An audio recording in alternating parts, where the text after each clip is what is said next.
Breaking news, and fast breaking it is, as the desperate search for a 10-year-old girl turns into a homicide investigation. Police, we just found out this moments ago, are searching a wooded area several miles from where little Zahra Baker was last seen. Affiliate WSOC is now telling us that cops have spent more than 7 hours looking for clues around a wood chipper and in piles of mulch. That search began after cadaver dogs hit on that equipment and the mulch around it. WSOC also reports Zahra's father worked in the tree trimming business and had access to the very equipment on that property. Little Zahra's stepmom, Alyssa Baker, is in jail on unrelated charges. There she is. There's that woman. Police said yesterday they did not believe her story. Then the case blew wide open when they asked Alyssa about the ransom note found at the home. Alyssa Baker admitted to writing the ransom note left on the vehicle at the fire scene at Zahra's home on Saturday morning. After admitting to writing the note, Alyssa Baker requested an attorney. A search warrant says a cadaver dog also detected the smell of human remains on the family's 2 vehicles. Meanwhile, Zahra's horrific home life is now being revealed. This child was a cancer survivor. Look at this precious child, who wore a prosthetic leg and had to wear hearing aids as well. She was basically deaf. Relatives say they regularly saw her being beaten. They dropped this bombshell on the CBS Early Show. She was locked in her room, allowed 5 minutes out of the day to eat. That was it. She was beat almost every time I was over there for just the smallest things. If Lisa would get mad, she would take it out on Zahra. Things the kid didn't deserve. She just had a horrible home life. One time I remember she had a black eye, and she said it was from the door, but we all knew it. We suspected it was from Lisa. Who on earth? Was anybody sticking up for this poor little child? Obviously Where was not. her father? We'll have more on that in a moment. Call me, 1-877-JVM says. I want to welcome my fantastic expert panel. Straight to Joe Navarro, former FBI senior profiler. What do you make of the stepmom admitting she faked a ransom note and then asking for an attorney? And meanwhile, word that now the cadaver dogs are hitting on this mulch pile.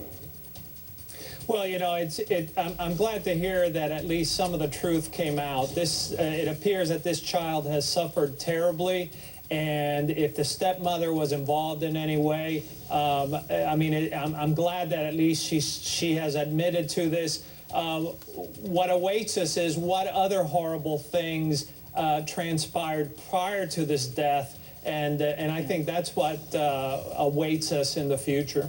Yeah, well, we've got some information on what this poor child went through. And this is my big issue. Was she killed by silence? Why didn't somebody scream out, this girl is in danger? Relatives say they witnessed the stepmom torturing Zahra with severe beatings. This from the CBS Early Show. She was an amazing child. She was never angry, depressed, always happy, always loving. So I didn't understand. The only time I ever saw any anger in her is when she'd come stay with us on the weekends. When it was time for her to leave, she would just get mad. I hate you, I hate you. And I explained to my mother, I understand why, because she didn't want to go home, because her home life was miserable. Relatives say the little girl was kept locked in her room and only allowed out for 5 minutes a day to eat. Now, I have to ask Michelle Gollin, psychologist, if the abuse was reported to authorities as the relatives claim, why on earth was Zahra not removed from this home? That I do not know. I mean, I think we need to find out exactly what was done and if any investigations were opened on this and if the relatives actually did make these phone calls on Zahra's behalf. They said that they did. Okay, they said that the Department of Children and Family Services was aware of this situation. Okay. Well, and then my next question is, and this is a really hard one, is that, as Jane, you said it, it's about silence. And I think what is really painful in hearing these family members is that, if you don't feel like action is being taken enough, then you need to take further action. There is no other person that is going to protect an abused child than the one who is witnessing it and is going to speak out against it. I am horrified. This is horrifying. Donna, Ohio, your question or thought, ma'am? Yes. Hi, Jane. Hi. I saw an interview with the father on the morning show, and it seemed to me that his tears are about as fake as, what was it, Susan Smith?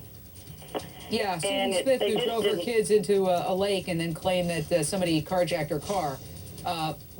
Okay, yeah, go ahead. Yeah, they just didn't seem real, and I'm wondering what our society is coming to, that all the parents are doing this to all their kids. It just seems like it's an epidemic. Well, Donna, it's not all the parents, but you raise a very important point, and we're going to play that soundbite for you right now. Zahra's dad was asked whether he believed his wife could be involved in his daughter's disappearance.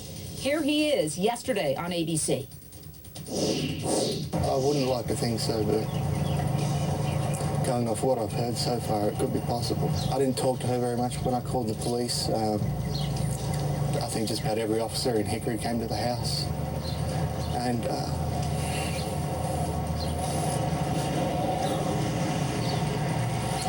I haven't really seen my wife since then. I just hope I can get my daughter back. I miss her so much. Oh, there the father is, Bradford Jane. Cohen.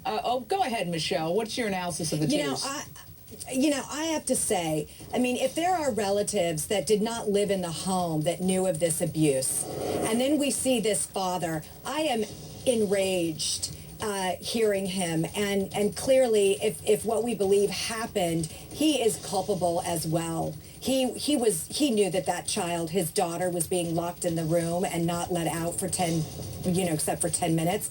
I am just horrified that this is what we have come to, that people are not seeing that this level of abuse and taking further action to help these children. Yeah, and I got to tell you, friends and relatives are claiming the girl's father watched his wife, the stepmom, Of course. abuse the child. Please. Again, this is a child who had cancer and a prosthetic leg and was deaf. This from CBS. That's the crazy thing. I never saw Adam spank her, punish her, do anything, but he would sit there and watch Lisa do it to his child. He would just sit there and not say anything. Yes, her daughter actually reported to DSS, and they came.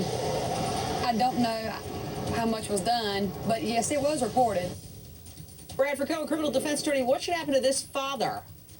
Well, we still need to see what his involvement is. I mean, just for what we know right now, there may be some criminal liability for what we know right now, but who knows what his role was in the disappearance of this young girl, because they're saying they don't even know when she actually disappeared. She could have been gone for up to 30 days. No one saw her for the past 30 days except for immediate family. So who knows when she really disappeared? So this mom, this stepmom that's coming forward and saying she wrote this note, I think the next step is she starts laying some of the blame off. If she starts to talk and her lawyer starts to formulate a defense, starts laying the blame off of, I might have written the note, but it was all his idea, all someone else's idea, that may come to the forefront, and then you're going to see this father be charged as well. And don't underestimate the fact that they were transient. And this child was homeschooled, which means that there's no, teachers or principals or anything like that to be assessing the child on a day-by-day basis. And people who abuse children often move very frequently. I've seen that in many, many cases, because as soon as somebody starts to figure it out, let's get out of here and start the same thing somewhere else. Pull a geographic. Rob, in North Carolina, your question or thought, ma'am? Hi, Jane. I just want to say there has got to be a special place in hell for this stepmother, so-called stepmother. Anybody that can mistreat a disabled child that's already been through what all she's been through is just beyond belief with me. I just can't imagine. Yeah, it really is so sad. Final Jane, 10 seconds, Michelle. I wanted to say something that's really important to understand is that we have to watch out for children that are disabled, because they are at higher risk of abuse, because the parents are more frustrated and may require more support and not be getting it. So it is important to know that as well. There is no excuse for beating a child. No. Any child, No. much less a child who is deaf and walks with a prosthetic leg. How sick, how pathetic. Thank you. Fantastic panel. At the top of the hour,